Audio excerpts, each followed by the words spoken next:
Hi ವಿದ್ಯಾರ್ಥಿಗಳೇ, ಎಲ್ಲರೂ ಕೂಡ ನನ್ನ ಚಾನಲ್ಗೆ ಸ್ವಾಗತ ಹೇಳ್ತಾ, ನೋಡಿ ನಿಮ್ಮ ಒಂದು ಬೋರ್ಡ್ ಪರೀಕ್ಷೆ ಒಂದು ದ್ವಿತೀಯ PUC ಪರೀಕ್ಷೆ ಒಂದು ಬರೆದಿದ್ದೀರಾ. ಹಾಗಾದರೆ 80 ಯಾವ ಒಂದು ವಿದ್ಯಾರ್ಥಿಗಳಿಗೆ ಸಿಗ್ಬೋದು? ಹಾಗಾದರೆ 80 ಅಂಕಗಳನ್ನು ತೆಗೆದುಕೊಂಡಂತಹ ವಿದ್ಯಾರ್ಥಿಗಳು ಯಾವ ರೀತಿ ಒಂದು ಉತ್ತರ ಪತ್ರಿಕೆ ಇರಬೇಕು, ಯಾರು ಫೇಲ್ ಆಗ್ಬೋದು ಅನ್ನೋ ಒಂದು ಸಂಪೂರ್ಣವಾದಂಥ ಮಾಹಿತಿಯನ್ನು ಇಲ್ಲಿ ಕೊಡ್ತಾ ಇದ್ದೇನೆ. ಬನ್ನಿ, ಹಾಗಾದರೆ ಯಾವಾಗ ರಿಸಲ್ಟ್, ಈ ಸಾರಿ ರಿಸಲ್ಟ್ ಯಾವಾಗ ಬರುತ್ತೆ?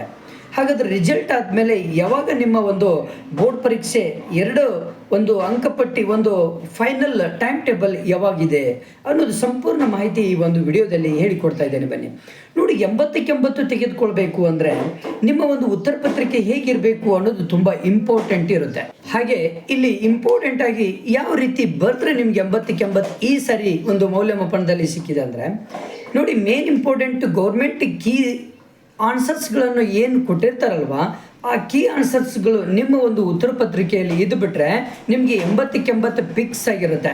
ನೋಡಿ, ಮೇನ್ ಇಂಪಾರ್ಟೆಂಟ್ ಆಗಿ 1 marks 2 marks and fill in the blanks ಇವೆಲ್ಲವೂ ಕೂಡ ಗೌರ್ಮೆಂಟ್ ಕೊಟ್ಟಂಥ ಕೀ ಆನ್ಸರ್ಸ್ಗಳಲ್ಲಿ ಇರುವಂಥ ಉತ್ತರಗಳು ನಿಮ್ಮ ಉತ್ತರ ಪತ್ರಿಕೆಯಲ್ಲಿ ಇದು ಬಿಟ್ಟರೆ ನಿಮಗೆ ಕರೆಕ್ಟಾಗಿ 1 ಮಾರ್ಕ್ಸ್ ಇದ್ದರೆ 1 ಮಾರ್ಕ್ಸ್ ಸಿಗುತ್ತೆ, 2 ಮಾರ್ಕ್ಸ್ ಇದ್ದರೆ 2 ಮಾರ್ಕ್ಸ್ ಸಿಗುತ್ತೆ.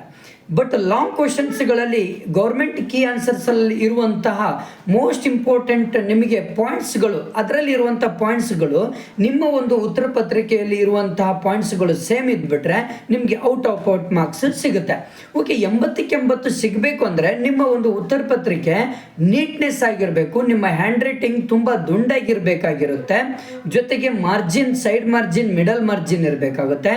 ಮತ್ತು ಮೇನ್ ಏನು ಬೇಕು ಉತ್ತರದಲ್ಲಿ, ಮೇನ್ ಆ ಒಂದು ಪಾಯಿಂಟ್ಸ್ಗಳು ನಿಮ್ಮ ಉತ್ತರ ಪತ್ರಿಕೆಯಲ್ಲಿ ಇರಬೇಕಾಗುತ್ತೆ. ಮತ್ತು ಕ್ವಶನ್ ನಂಬರ್ಗಳನ್ನು ಕರೆಕ್ಟಾಗಿ ಹಾಕಬೇಕಾಗುತ್ತೆ. ಇಷ್ಟು ನೀವು ಕರೆಕ್ಟಾಗಿ ಮಾಡ್ಕೊಂಡ್ಬಿಟ್ರೆ ನೀವು ಗ್ಯಾರಂಟಿ 80 ತೆಗೆದುಕೊಂಡಿರ್ತೀರ. ಓಕೆನಾ? ಫೇಲ್ ಆದಂಥ ವಿದ್ಯಾರ್ಥಿಗಳು ಏನು ತಲೆ ಕೆಡಿಸ್ಕೊಳ್ಳೋಕೆ ಹೋಗಬೇಡಿ. ಈಗಲೇ ನನ್ನ ಒಂದು ಚಾನಲಲ್ಲಿ ಆಲ್ರೆಡಿ ಎಲ್ಲ ವಿಷಯಕ್ಕೆ ಸಂಬಂಧಪಟ್ಟುವಂಥ ಮೋಸ್ಟ್ ಇಂಪಾರ್ಟೆಂಟ್ ಇರುವಂಥ ವಿಡಿಯೋಸ್ಗಳಿದ್ದಾವೆ. ಆ ವಿಡಿಯೋಸ್ಗಳನ್ನು ನೋಡಿ ಆರಾಮಾಗಿ ಪಾಸ್ ಆಗ್ಬೋದು. ಬಟ್ ಅದರ ಒಂದು ಟೈಮ್ ಟೇಬಲ್, ನಿಮ್ಮ ಒಂದು ಬೋರ್ಡ್ ಪರೀಕ್ಷೆ ಪರೀಕ್ಷೆ ಎರಡರ ಒಂದು ಟೈಮ್ ಟೇಬಲ್ ಕೂಡ ನನ್ನ ಒಂದು ಯೂಟ್ಯೂಬ್ ಚಾನಲಲ್ಲಿ ಇರುತ್ತೆ. ಈಗಲೇ ಸಬ್ಸ್ಕ್ರೈಬ್ ಮಾಡಿ, ನಿಮ್ಮ ಫ್ರೆಂಡ್ಸಿಗೆ ಶೇರ್ ಮಾಡಿ. ಹಾಗೆ ನನ್ನ ಚಾನಲನ್ನು ಸಬ್ಸ್ಕ್ರೈಬ್ ಮಾಡಿದೆ ಆ ಒಂದು ವಿಡಿಯೋ ಕೂಡ ನಿಮಗೆ ಸಿಗುತ್ತೆ. ಜೊತೆಗೆ ನೋಡಿ, ಮೇನ್ ಇಂಪಾರ್ಟೆಂಟ್ ಆಗಿ ಈ ಸಾರಿ ಆಲ್ಮೋಸ್ಟ್ 100ಕ್ಕೆ 70-80% ಪಾಸ್ ಆದಂಥ ವಿದ್ಯಾರ್ಥಿಗಳೇ ಆಗಿರೋದ್ರಿಂದ ಆರಾಮಾಗಿ ರಿಸಲ್ಟ್ ಬರುತ್ತೆ. ಹಾಗಾದರೆ ರಿಸಲ್ಟ್ ಯಾವಾಗ ಬರುತ್ತೆ ಅಂದರೆ, ಮೌಲ್ಯಮಾಪನ ನಿನ್ನೆ ತಾನೇ ಮುಗಿದೋಗಿದೆ, ಎಲ್ಲ ವಿಷಯಗಳಿಗೆ ಸಂಬಂಧಪಡುವಂಥ ಮೌಲ್ಯಮಾಪನ ಮುಗಿದಿದೆ. ಹಾಗಾದರೆ ರಿಸಲ್ಟ್ ಯಾವಾಗ ಅಂದರೆ ಏಪ್ರಿಲ್ 7, 8, 9, 10 ಈ 4 ದಿನದಲ್ಲಿ ಒಂದು ದಿನ ನಿಮ್ಮ ಒಂದು ದ್ವಿತೀಯ PUC ಒಂದು ವಿದ್ಯಾರ್ಥಿಗಳಿಗೆ ಫಲಿತಾಂಶ ಸಿಗುತ್ತೆ.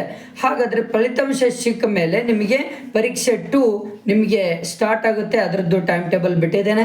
ಜೊತೆಗೆ ಹಾಗಾದರೆ ನಿಮ್ಮ ಒಂದು ಪರೀಕ್ಷೆ ಹೇಗೆ ನೋಡೋದು, ನಿಮ್ಮ ಪರೀಕ್ಷೆಯ ನಿಮ್ಮ ಒಂದು ರಿಸಲ್ಟಿನ ಒಂದು ಅಂಕಪಟ್ಟಿಯನ್ನು ನಿಮಗೆ ಹೇಗೆ ನೋಡೋದು ಅಂದರೆ, ವೆಬ್ಸೈಟ್ ಇದೆ, ಅದನ್ನು ಕೂಡ ಹೇಗೆ ಚೆಕ್ ಮಾಡಬೇಕು, ಯಾವ ರೀತಿ ನೋಡಬೇಕು, ಯಾವ ಒಂದು ವೆಬ್ಸೈಟಿಗೆ ನೀವು ಹೋಗಿ ಇಲ್ಲಿ ಕ್ಲಿಕ್ ಮಾಡಬೇಕು ಮತ್ತು ಯಾವ ಡಾಕ್ಯುಮೆಂಟ್ಸ್ ಏನೆಲ್ಲ ನೀವು ಫಿಲಪ್ ಮಾಡಬೇಕು, ಏನು ಮಾಡಬೇಕು ಅನ್ನೋ ಸಂಪೂರ್ಣವಾದಂಥ ಮಾಹಿತಿಯನ್ನು ಕೊಟ್ಟಿದ್ದೇನೆ.